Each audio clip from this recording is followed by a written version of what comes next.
আসসালামু আলাইকুম ভিউয়ার্স। আজকের এই ভিডিওতে আমি দেখাবো ড্রপশিপিং কি এবং অনেকে কিভাবেই অ্যামাজন, ইবে ব্যবহার করে ড্রপশিপিং এর কাজ করছে এবং একটা ক্যারিয়ার গড়ে ফেলেছে। এবং স্পেশাল কথা হচ্ছে অনেকেই মনে করে ল্যাপটপ কম্পিউটার ছাড়া অনেক কাজ করা যায় না। তো ড্রপশিপিং এর এই কাজটা আপনি মোবাইল ফোন থাকলেও করতে পারবেন। কাজটা খুবই সহজ। আমি পুরোপুরি প্রক্রিয়াটি আপনাদের 3 থেকে 4 মিনিটের মধ্যে বোঝানোর চেষ্টা করব। এই ভিডিওটা যারা দেখবেন তারা অবশ্যই ধৈর্য ধরে শেষ পর্যন্ত দেখবেন, তাহলেই সম্পূর্ণ বিষয়টা বুঝতে পারবেন এবং মাত্র 3 থেকে 4 মিনিট যদি একটু সময় দেন বিষয়টা আমি বোঝাতে সক্ষম হব। কিভাবে আপনি ড্রপশিপিং করবেন এটা প্রথমে জানতে হবে। ড্রপশিপিং হলো এমন একটি ব্যবসায়িক মডেল যেখানে আপনি প্রোডাক্ট নিজের কাছে স্টক না রেখেই বায়ার অর্ডার দিলে সাপ্লায়ার সরাসরি বায়ারকে শিপ করে। অর্থাৎ আপনি এখানে শুধু যেটা করবেন সেটা হচ্ছে আপনার কাছে কোনো প্রোডাক্ট থাকবে না, আপনি জাস্ট একটা প্রোডাক্ট নিজের স্টোরে অ্যাড করবেন, সেটা অ্যামাজন হোক, ইবে হোক, এবং আরও একজন যে সেলার আছে যার কাছে মূলত প্রোডাক্টটা আছে তাকে আপনি অর্ডার দিয়ে দিবেন এবং সেখান থেকে আপনাকে যে অর্ডার করেছে তার কাছে প্রোডাক্টটা পৌঁছে যাবে। অর্থাৎ সহজ ভাষায় বোঝাইতে গেলে আপনি এখানে জাস্ট প্রোডাক্টটাকে অ্যাড করবেন আপনার স্টোরে এবং সেখানে যদি কেউ অর্ডার করে সেই অর্ডারটা আপনি আরেক জায়গা থেকে কম দামে কিনে আপনি আপনার যে বায়ার আছে তাকে পাঠিয়ে দিবেন এবং আপনাকে কিছুই করতে হবে না। আপনার যে সাপ্লায়ার আছে, যে যার থেকে প্রোডাক্টটা আপনি অ্যাড করেছেন, সেই মূলত আপনার বায়ার পর্যন্ত এই প্রোডাক্টটাকে পৌঁছে দিবে। তো দেখুন, মেন যে স্টেপগুলো আছে, প্রথম স্টেপ হচ্ছে প্রোডাক্ট রিসার্চ করা। আপনাকে অবশ্যই প্রোডাক্ট রিসার্চ করা বুঝতে হবে। লিস্টিং অ্যান্ড সেটআপ, আপনাকে লিস্ট করা, প্রোডাক্ট কিভাবে লিস্ট করবেন, সেটআপ করবেন, এই বিষয়গুলো বুঝতে হবে।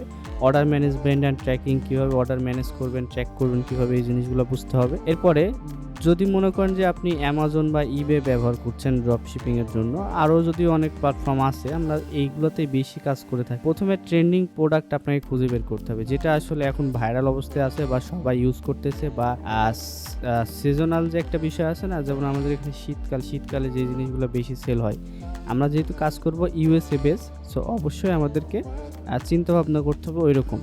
তো এরপরে হচ্ছে seller ratings and positive feedback check করতে হবে। আপনাকে অবশ্যই যার থেকে নিচ্ছেন বা আপনার যে সাপ্লায়ার তার রেটিংস, তারপরে আপনার প্রোডাক্টের কোয়ালিটি, এগুলো অবশ্যই ভালো করে চেক করে নিতে হবে। এরপরে আপনাকে শিপিং কস্ট, ডেলিভারি টাইম এগুলো নোট করতে হবে, কারণ অনেকে হিসাব নিকাশে ভুল করে উল্টা লস খেয়ে যায়। যেমন একটা প্রোডাক্ট সাপোজ $2 দিয়ে কিনলেন, সেটাকে আপনি $3 দিয়ে সেল করলেন, কিন্তু মাঝখানে আপনার প্রোডাক্টের শিপিং কস্ট আছে, ডেলিভারি কস্ট আছে, এগুলো আপনি জানেন না, না জেনে অর্ডার করে ফেলেছেন বা সাপ্লায়ার ফিট করে ফেলেছেন, সেই ক্ষেত্রে কিন্তু আপনি এখানে প্রফিট করতে পারবেন না। অবশ্যই সেইভাবে আপনাকে রিসার্চ করে তারপরে একটা প্রোডাক্টকে আপনার স্টোরে অ্যাড করতে হবে। আচ্ছা, এরপরে হচ্ছে প্রোডাক্ট লিস্ট তৈরি করা এবং টাইটেল ডিসক্রিপশন ক্লিয়ারলি লিখতে হবে আপনাকে, যেটা আসলে এসইও ফ্রেন্ডলি, অর্থাৎ মানুষ যেটাকে সার্চ করে, যেটা লিখে বেশি, সেটা যদি আপনি নোট করে বা অ্যাড করতে পারেন, সেক্ষেত্রে আপনার প্রোডাক্টটা সবার সামনে আগে আসবে এবং আপনার প্রোডাক্টটা সেল হবে বেশি। প্রাইস মার্কেট চেক করে সেট করতে হবে। প্রাইস মার্কেট চেক করে কেন সেট করতে হবে? কারণ আপনি সাপোজ একটা প্রোডাক্ট আপনি $3 অ্যাড করেছেন, সেই প্রোডাক্টটায় অনেকে $2, $2.5 সেল করতেছে, সেক্ষেত্রে আপনার কিন্তু সেল হবে না। সো অবশ্যই আপনাকে তার থেকে কম দামে কিনে,